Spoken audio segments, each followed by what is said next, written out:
السلام علیکم ناظرین، پچھلی قسط کے اختتام پر بحران کو مقدمے میں شیخ ادیب کے سامنے پیش کیا گیا تھا۔ شیخ ادیب نے بحران کو غیر مسلم شخص پر زبردستی کرنے کی وجہ سے سزا سنائی تھی۔ اس قسط کے آغاز میں ایناگول قلعے میں نکولا نے تمام قلعے داروں کو اکٹھا کیا ہوا تھا۔ نکولا اپنے قلعے داروں سے کہتا ہے، اب آپ لوگوں میں سے کوئی بھی سلجوقوں کو ٹیکس ادا نہیں کرے گا۔ میں اور شہنشاہ آپ لوگوں کو پہنچنے والے ہر نقصان سے بچائیں گے۔ ترکوں کا وفادار قلعے دار بھی وہاں پر موجود تھا۔ ایک قلعے دار نکولا سے پوچھتا ہے، شہنشاہ ہم سے کیا چاہتے ہیں نکولا؟ نکولا کہتا ہے، شہنشاہ آپ لوگوں سے ٹیکس نہیں بلکہ خون چاہتے ہیں۔ بہت جلد ایک بہت بڑی جنگ کے نتیجے میں یہ علاقہ خون کا دریا بننے جا رہا ہے۔ ہم ترکمانوں کے قبضے میں جانے والے علاقوں کے ساتھ ساتھ اپنی عزت بھی واپس حاصل کریں گے۔ نکولا شراب کا گلاس اٹھانے لگتا ہے تو یاسو پوچھتا ہے، کیا شہنشاہ یہاں فوج بھیجے گا؟ نکولا کہتا ہے، بھیجے گا یاسو۔ یاسو پوچھتا ہے، اس کا سربراہ کون ہوگا؟ نکولا شراب کے گلاس میز پر رکھ دیتا ہے اور دوکاس کا نام لیتا ہے۔ یہ سن کر تمام قلعے دار خوش ہو جاتے ہیں، جبکہ ایک قلعے دار کہتا ہے، یہ تو بہت ہی بہترین خبر ہے قلعے دار نکولا، دوکاس بہت بڑا کماندار ہے۔ ارطغرل نے جو کچھ ہم سے چھینا تھا اس کے بیٹے سے سب کچھ واپس چھیننے کا بالکل یہی مناسب وقت ہے۔ یاسو کہتا ہے، اب ہمیں ترکمانوں کو ٹیکس نہیں دینا پڑے گا، اور اس سے بھی بڑھ کر ایک بہترین کماندار زبردست فوج کے ساتھ مدد کے لیے آ رہا ہے۔ ایک قلعے دار کہتا ہے، آخرکار ترکمانوں کے خاتمے کا وقت آ ہی گیا۔ یہ سن کر تمام قلعے دار ہنسنے لگتے ہیں، مگر عثمان کا وفادار قلعے دار لیو کوئی تاثر نہیں دیتا۔ یہ دیکھ کر نکولا لیو سے پوچھتا ہے، تم کیوں خاموش ہو؟ لیو کہتا ہے، میں اس جنگ میں شامل نہیں ہونا چاہتا۔ لیو کی اس بات پر ہر طرف خاموشی چھا جاتی ہے تو نکولا کہتا ہے، لیو جانتے ہو کہ تم کیا کہہ رہی ہو؟ لیو کہتا ہے، تجارت کے خاتمے اور دیہاتوں کے غضب کو دعوت دینا ہمارے لیے ہرگز فائدہ مند ثابت نہیں ہوگا۔ یہ سن کر ایک قلعے دار میز پر اپنا زور سے ہاتھ مارتا ہے اور کہتا ہے، اس دوران جب ترکمان ہماری زمینوں، سپاہیوں اور عزت کو اپنے قدموں تلے روند رہے ہیں تو تم تجارت کے بارے میں کیسے فکر مند ہو سکتے ہو لیو؟ لیو کہتا ہے، تم اپنا غصہ ترکمانوں کے لیے سنبھال کر رکھو ادنوس۔ نکولا نے مجھ سے میرا خیال پوچھا اور میں نے جواب دے دیا۔ نکولا کہتا ہے، تم بھی اپنے خیالات سنبھال کر رکھو لیو۔ جو کوئی بھی اس جنگ میں ہمارے ساتھ کھڑا نہیں ہوگا اور شہنشاہ کی نافرمانی کرے گا تو میرے نزدیک اس کے اور ترکمانوں کے درمیان کوئی فرق نہیں رہ جاتا۔ دوسری طرف عثمان اور بحران شیخ ادیب کی درگاہ سے باہر آتے ہیں تو بحران عاجزی کے ساتھ عثمان کو روک کر کہتا ہے، جناب ایسا دوبارہ کبھی نہیں ہوگا، میں سبق حاصل کر چکا ہوں، مجھے معاف فرما دیں۔ یہ سن کر عثمان بحران کے پاس آتے ہیں اور کہتے ہیں، تم اپنے کیے گئے جرم کا بدلہ مانوی لحاظ سے ظاہر کر رہے ہو۔ عثمان بحران کے کندھے پر ہاتھ رکھتے ہیں اور کہتے ہیں، جہاں تک مالی لحاظ کی بات ہے تو جب تک تم میرے سپاہی ہو تو میں تمہارے مالی لحاظ کو دیکھ لوں گا۔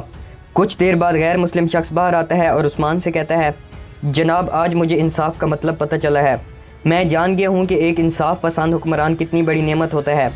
غیر مسلم شخص عثمان کے ہاتھ پکڑتے ہوئے عثمان سے درخواست کرتا ہے کہ برائے مہربانی میری جگہ خرید لیجئے، میں اپنی جگہ پوری آزادی کے ساتھ آپ کو فروخت کرنا چاہتا ہوں، قبول فرما کر مجھے شرف بخشیے۔ عثمان کہتے ہیں، اگر ایسا ہے تو ہم 2 گنا رقم بڑھا کر خریدیں گے۔ اس کے بعد غیر مسلم شخص عثمان کے ہاتھ کا بوسہ لینے لگتا ہے تو عثمان اسے ایسا کرنے سے روک لیتے ہیں۔ اتنے میں سلطوق وہاں بھاگتا ہوا آتا ہے اور عثمان کو ایک چٹھی دیتے ہوئے کہتا ہے، یہ قلعے دار لیو کی جانب سے آئی ہے۔ عثمان چٹھی کو کھول کر پڑھتا ہے اور پھر اپنے سپاہیوں کو لے کر وہاں سے چلا جاتا ہے۔ پیچھے سے غیر مسلم شخص عثمان کو دعا دیتے ہوئے کہتے ہیں، آپ بہت ترقی پائیں عثمان صاحب۔ دوسری طرف تمام قلعے دار ایناگول سے جا چکے تھے، جبکہ صرف ادنوس ہی قلعے میں رکا ہوا تھا۔ نکولا ادنوس سے کہتا ہے، میرے پیارے دوست، اگر کوبری حصار ہاتھ سے گیا تو پھر ایناگول کی باری آ جائے گی۔ ادنوس کہتا ہے، میں ایسا کبھی نہیں ہونے دوں گا جناب۔ نکولا ادنوس کا بازو پکڑتے ہوئے کہتا ہے، مجھے تم پر اور تمہارے سپاہیوں پر پورا بھروسہ ہے، مجھے بس صرف لیو کی پریشانی ہے۔ ادنوس کہتا ہے، لیو کو میں بچپن سے جانتا ہوں۔ نکولا کہتا ہے، دوکاس کے آنے سے پہلے لیو کو راضی کرو۔ ادنوس کہتا ہے، اگر میں اس کام میں کامیاب نہ ہو پایا؟ نکولا کہتا ہے، تو پھر جو ضروری ہوا میں وہی کروں گا۔ ادنوس کہتا ہے، تم مجھ پر اعتماد کر سکتے ہو نکولا، میں اپنا کام ضرور پورا کروں گا۔ یہ کہہ کر ادنوس اٹھتا ہے اور وہاں سے چلا جاتا ہے۔ نکولا کو پریشان دیکھ کر ہیلن پوچھتی ہے، تم اس قدر پریشان کیوں ہو نکولا؟ دوکاس کے فوج کے ساتھ آنے کی خبر اب تک کی بہترین خبر ہے۔ نکولا فکر مندی سے کہتا ہے، ہیلن یہ میرے لیے آخری موقع ہے، شاید اگر میں کامیاب نہ ہو پایا تو عثمان سے پہلے شہنشاہ میرا کام تمام کر دے گا۔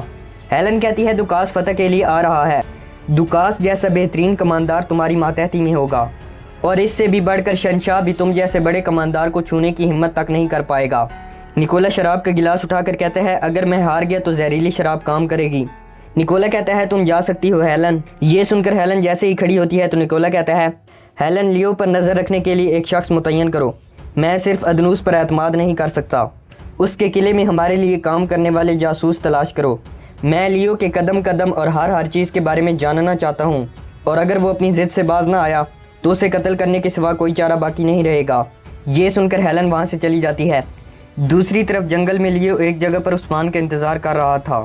اسی دوران ایک طرف سے عثمان بھی آ جاتے ہیں اور لیو سے پوچھتے ہیں، خیر تو ہے قلعے دار لیو؟ ایسی بھی کیا جلدی کی بات ہو گئی؟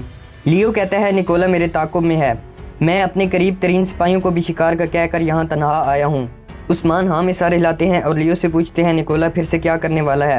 لیو کہتا ہے، شہنشاہ نے اپنے بیٹے میکائل کو نکولا سے ملاقات کرنے کے لیے ازنیک بھیجا تھا۔ عثمان کہتے ہیں، یعنی کہ بڑی جنگ دروازے پر دستک دینے والی ہے۔ لیو کہتا ہے، مجھے افسوس ہے مگر اس بار جنگ سے بھی بدترین کچھ ہونے والا ہے عثمان صاحب، شہنشاہ نے سلجوکوں کو ٹیکس دینے سے روک دیا ہے۔ عثمان کہتے ہیں، مطلب شہنشاہ صرف ہم سے ہی نہیں بلکہ سلطان سے بھی جنگ کرے گا۔ لیو کہتا ہے، کماندار دوکاس بہت بڑی فوج نکولا کی ماتحتی میں دینے والا ہے۔ عثمان پوچھتے ہیں، کون ہے یہ دوکاس؟ لیو کہتا ہے، ایک بڑا خاندانی بہادر کماندار ہے، بے شمار فتوحات حاصل کر چکا ہے، مگر سب سے بڑھ کر اس کی ترکمانوں سے نفرت ہے۔ وہ پہلے کام کے طور پر قلعے داروں کی مدد کے لیے ایک بڑا دفاعی مورچہ تیار کرے گا اور پھر ترکمانوں کی زندگیاں خطرے میں ڈال دے گا۔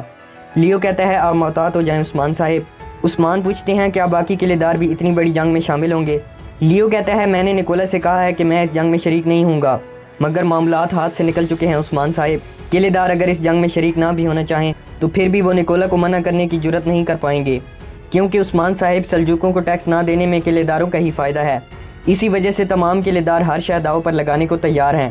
لیو عثمان کو بتاتے ہوئے کہتا ہے، کوبری حصار کے قلعے دار ادنوس نے اس جنگ میں خود کو بڑے مددگار کے طور پر پیش کیا ہے، دوکاس پر اس کا اعتماد واضح ہے۔ ساری باتیں سننے کے بعد عثمان کہتے ہیں، قلعے دار لیو، اس کا مطلب ہے کہ آپ کی زندگی خطرے میں ہے۔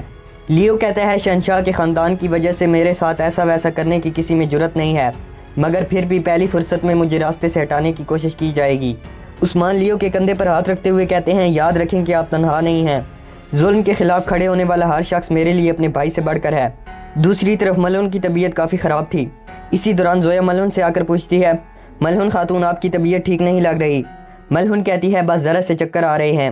کچھ دیر بعد بالا وہاں آتی ہے تو ملہون زویا کو وہاں سے بھیج دیتی ہے۔ بالا کہتی ہے، ہمارے درمیان معاملہ ادھورا رہ گیا تھا۔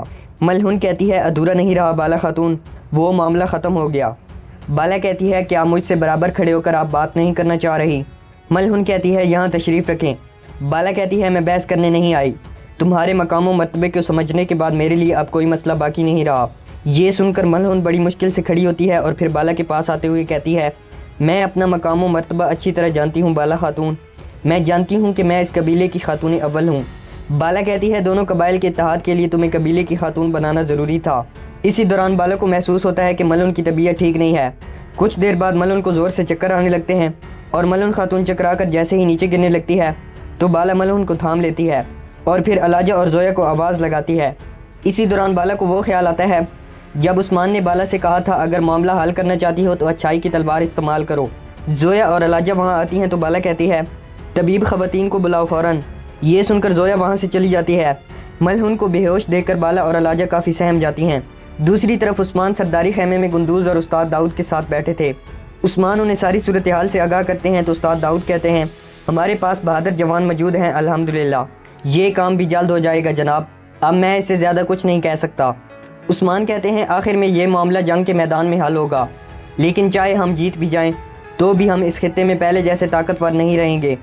گندوز کہتا ہے، شہنشاہ اور نکولا کی آنکھوں پر مکمل طور پر پردہ پڑ چکا ہے، ان کی آخر میں یہ جنگ سلجوکوں کے ساتھ ہوگی، ہمارے ساتھ نہیں۔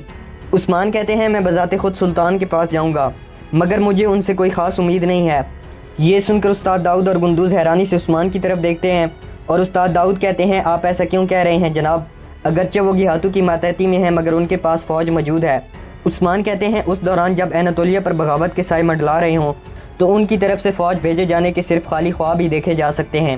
گندوز کہتا ہے، اگرچہ ہم میدانی جنگ میں ہار بھی جائیں تو پھر بھی ہمیں آسانی سے اس خطے سے روانہ نہیں کیا جا سکتا۔ عثمان کہتے ہیں، اگر حکم شہنشاہ کا ہے تو پھر بھی یہ خطہ ہمارا ہے۔ عثمان اپنے سینے پر ہاتھ رکھ کر کہتے ہیں، ہم اپنے خون کے آخری قطرے تک لڑیں گے، ہم کافروں کو 1 انچ زمین دینے پر 1000 بار مرنے کو ترجیح دیں گے۔ عثمان گندوز سے کہتے ہیں، بھائی جان قبیلے کے تمام سرداران سے مشورہ کریں، مگر فی الحال یہ بات کسی کو بھی پتہ نہیں چلنی چاہیے کہ خفیہ معلومات کہاں سے آئی ہیں۔ بڑی جنگ کے لیے ہر کوئی اپنے سپاہی تیار کرے۔ یہ سن کر گندوز اور استاد داؤد کھڑے ہو جاتے ہیں اور اپنے سینوں پر ہاتھ رکھ کر وہاں سے چلے جاتے ہیں۔ ان کے جانے کے بعد عثمان اللہ تعالیٰ سے دعا کرتے ہوئے کہتے ہیں، یا رب ہمیں طاقت نصیب فرما۔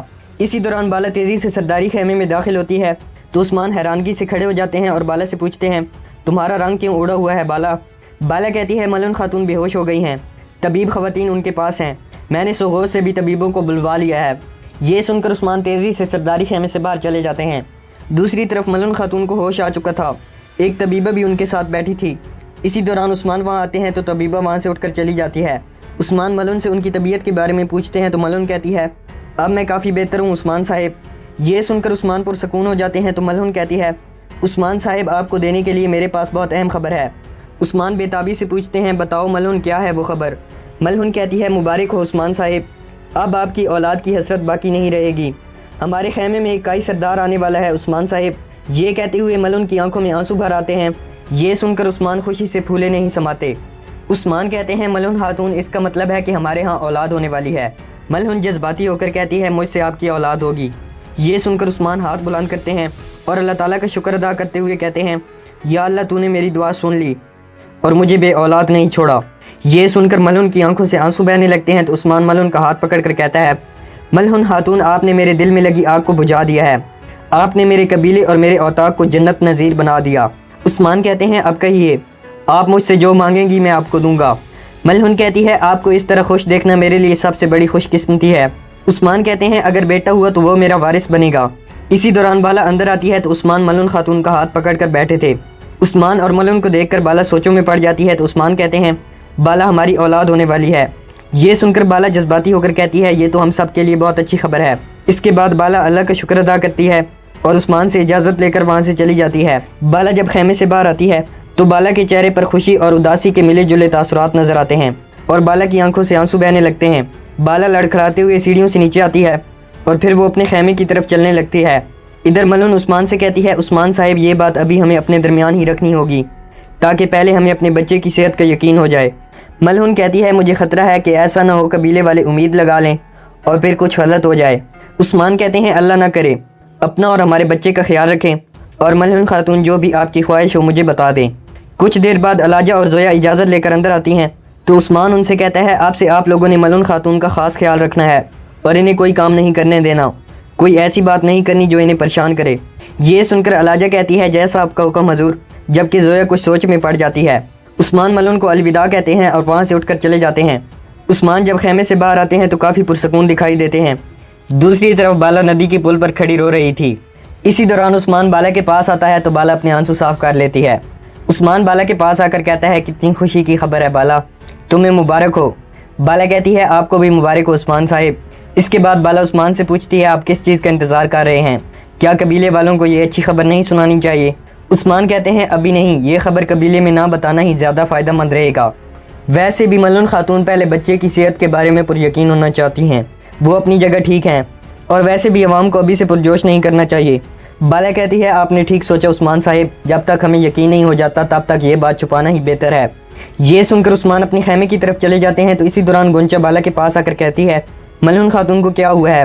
بالا کہتی ہے، وہ ٹھیک ہیں گونچا، بس بے ہوش ہو کر گر گئی تھیں، تھوڑا آرام کرے گی تو بہتر ہو جائے گی۔